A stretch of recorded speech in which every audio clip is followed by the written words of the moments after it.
돈 되는 섹터 테마 바로 확인해 보겠습니다. 자, 첫 번째 섹터 테마는 오늘 아이폰이 굉장히 관심이 많은 상황이죠. 애플 쪽에 수혜가 좀 있습니다. 아이폰 17 공개가 됐는데 시장에서는 처음에는 뭐 변한 게 없다. 이게 뭐 혁신이 없다. 아이폰 역시 지지부진하다. 이런 이야기 나왔는데 막상 공개를 하니까 소비자들에게는 반응이 뜨거운 상황입니다. 주말 사이에 판매가 꽤나 잘 나왔다고 하던데 자, 팀장님, 지금 아이폰 관련된, 애플 관련된 종목들 어떻게 좀 봐야 될까요? 제가 봤을 때는 이제 스마트폰이 본격적으로 회복세로 접어든 게 아닌가라고 생각을 해봐야 될 것 같고요. 뭐 재작년에 이제 갤럭시 S 시리즈가 AI를 탑재를 하면서 결과적으로 소비가 조금 회복이 되는 그런 모습들을 보였습니다. 그래서 뭐 어떻게 보면 2, 3년간 그 부진했었던 스마트폰 시장이 이제는 어느 정도 이제 안정적인 흐름으로 회복이 될 가능성이 높지 않겠느냐라고 보고 있고요.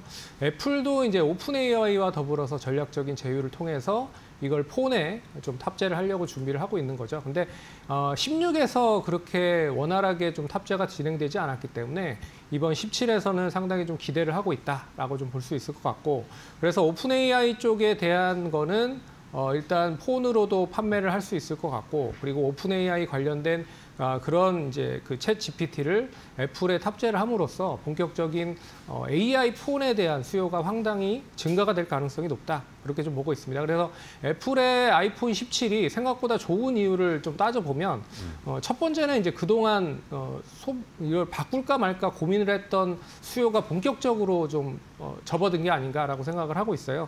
저도 이제 아이폰을 사용을 하고 있지만 저도 한 5, 6년 정도 사용을 하고 있는 상황이거든요. 그런 점에서 이제는 좀 바꿔야 될 가능성이 크지 않겠느냐라고 하는 그런 수요가 높아지고 있어서 그런 수요가 본격화되고 있는 게 첫 번째고, 두 번째는 상당히 눈높이가 낮았습니다. 그렇기 때문에 눈높이가 낮은 대신에 생각보다 판매율이 높았다. 그렇기 때문에 이 뭐 회복이 속도가 좀 빨라지고 있다라고 생각을 하시면 될 것 같고, 마지막은 제가 봤을 때는 관세 관련된 영향도 없지 않아 있는 것 같아요. 왜 그러냐면 관세에 대한 게 아직까지 완전하게 뚜렷하게 회복이 되지 않았기 때문에 이게 만약에 그 폰으로 가격이 전가가 된다고 하면 상당히 가격이 높아질 가능성도 높다. 그런 점에서 먼저 일단 사고 보자라고 하는 수요도 좀 늘어난 것 같습니다. 그런 점에서 오늘 좀 동반적인 상승이 좀 이어지고 있다라고 보실 수가 있을 것 같고요. 또한 이 애플이 이제 신제품에 대한 출시를 본격화하는 것도 제가 봤을 때는 좀 눈여겨 보셔야 될 것 같아요.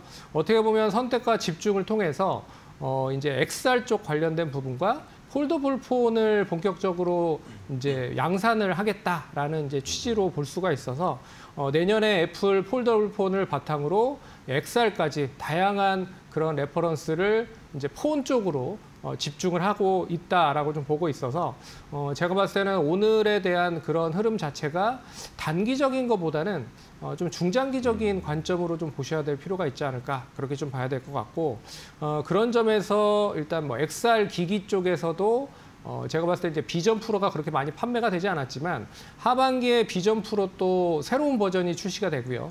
그리고 27년 3분기나 하반기에는 비전 프로 2도 또 출시가 됩니다. 그런 점에서 이 보급형 비전 프로가 출시가 된다라고 보면 결국에는 이 폰에서 비전 프로나 이 스마트 글라스까지 다양한 디바이스에 대한 확대가 좀 애플의 주가를 좀 끌어올릴 가능성이 높은 그런 부분으로 만들 수 있지 않을까, 그렇게 좀 봐야 될 것 같습니다. 네, 좋습니다.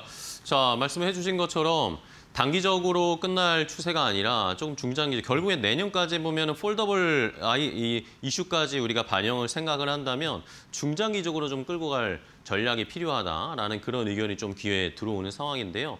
자, 그렇다면은 종목들을 좀 살펴봐야 될 것 같아요. 오늘도 많이 올라가고 있는 상황이긴 한데 저도 사실 주말에 애플샵에 가서 신제품을 좀 봤어요. 근데 생각보다 좋더라고요. 생각보다 좋고 저도 바꿔야 할 타이밍이 와가지고 저도 바꿔야겠다라는 그런 수요 중에 한 명인데, 자, 그렇다면 근데 또 애플 관련된 국내 주식들은 지난주부터 조금씩 올라오긴 했다는 말입니다. 그러면 어떤 종목들을 좀 살펴보면 좋을까요? 오늘 이제 세 종목을 가져오긴 했는데 네. 제가 봤을 때는 애플에 너무 치중되어 있는 것보다는 삼성과 애플의 공동으로 이제 어떻게 보면 밸류체인 안에 속해 있는 종목들이 조금 더 긍정적으로 좀 전개될 가능성이 높을 것 같아요. 그런 점에서 좀 종목을 수익을 추려왔다라고 생각하시면 될 것 같고 네. 첫 번째 종목은 자화전자입니다. 뭐 자화전자 잘 아시다시피 이제 OIS 손떨림 방지 시스템을 만들고 그리고 액추에이터를 공급을 하고 있는 업체예요.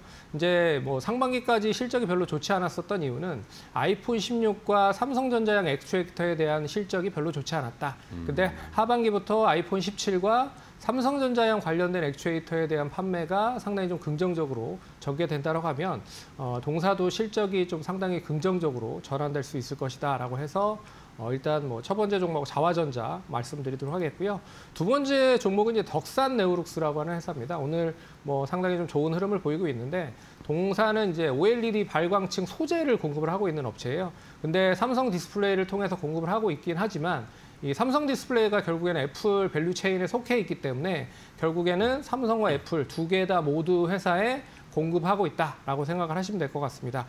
그런 점에서 제가 봤을 때는 단기적으로 많이 올라간 부분도 없지 않아 있지만 이 OLED 관련된 부분의 패널이 상당히 좀 긍정적으로 전환될 수 있는 흐름들로 이어질 수 있다라고 하는 건 이제 BOE가 원래는 애플의 공급처 OLED 패널을 공급을 했었는데 불량 문제로 인해서 LG 디스플레이나 삼성 디스플레이가 당연히 수혜를 받을 가능성이 높다라고 좀 볼 수 있어서 단기적인 거에 대한 이슈도 어느 정도 있다라고 하는 부분으로 보시면 좋을 것 같아서 덕산네오룩스를 좀 관심 있게 보시면 좋지 않을까 그렇게 말씀드리도록 하겠고 오늘 이제 최선호주 픽을 좀 이야기를 해드릴 종목을 가져왔습니다. 그 종목은 DKT라고 하는 회사입니다. 뭐 오늘 많이 올라간 BH의 자회사라고 생각을 하시면 될 것 같아요. 그래서 이제 BH가 OLED향 관련된 FPCB를 애플 쪽과 역시나 삼성 쪽에 두 군데 동시에 공급을 하고 있는 상황이죠. 동사는 이 FPCB를 양호하게 실장을 해서 모듈로 판매하고 있는 그런 기업입니다. 그렇기 때문에 BH에 대한 실적이 계속 늘어나면 늘어날수록 동사에 대한 실적도 같이 늘어난다라고 생각을 하시면 될 것 같고요. 그리고 또 몇 년 전에 또 LG VENS라고 하는 회사를 인수를 했습니다. BH와 그리고 동사가 공동적으로 인수를 했는데 이 회사가 무슨 회사냐? 자동차 무선 충전 시스템을 만들고 있는 업체예요. 그래서 뭐 전기차라든지 최근에 나온 회사들의 제품들을 보시면 이 가운데 무선 충전을 할 수 있는 자동차의 가운데 보시면 네. 무선 충전을 할 수 있는 그 시스템을 만들고 있는 기업입니다. 근데 이 그 부분들이 실적은 박하지만 뭐 레퍼런스가 계속 커지고 있다는 거죠. 그래서 LG 쪽이 이게 돈이 안 돼서 판 건 아니고 어떻게 보면 좀 집중을 하기 위해서 이거를 FPCB를 잘 만들고 있고 실장을 잘하는 동사에게 팔았다라고 생각을 하시면 될 것 같아요. 이미 뭐 포드라든지 GM 레퍼런스를 보유하고 있고요. 작년부터는 테슬라 쪽에도 공급을 하고 있는 상황입니다. 그렇기 때문에 스마트폰에서 이제 전장 쪽에 대한 레퍼런스가 좀 다양해지고 있다라고 볼 수가 있을 것 같고 또한 이제 애플이 폴더블 폰을 만든다라고 보면 네. 결국엔 애플은 폴더블 폰을 자체적으로 만들지 않는다라고 했죠. 그러면 삼성전자향 관련된 폴더블 폰 밸류 체인에 있는 종목들이 상당히 수혜를 받을 가능성이 높다. 그렇기 때문에 DKT도 관심 있게 좀 보셔야 될 필요가 있지 않을까. 그렇게 좀 보도록 하겠습니다. 그래서 오늘 네. 9,180원을 좀 유지를 하고 있는데 제가 봤을 때는 뭐 9,100원까지 분할적으로 접근하셔도 충분히 가능하지 않을까 그렇게 보고 있고요. 목표가는 좀 길게 봤을 때 한 12,000원 이상까지도 보시면 좋지 않을까 그렇게 보고 있고 손절가 8,400원 제시를 해드릴 테니까 투자하시면서 투자하시는 데 참고하시면 좋을 것 같습니다. 네, 알겠습니다.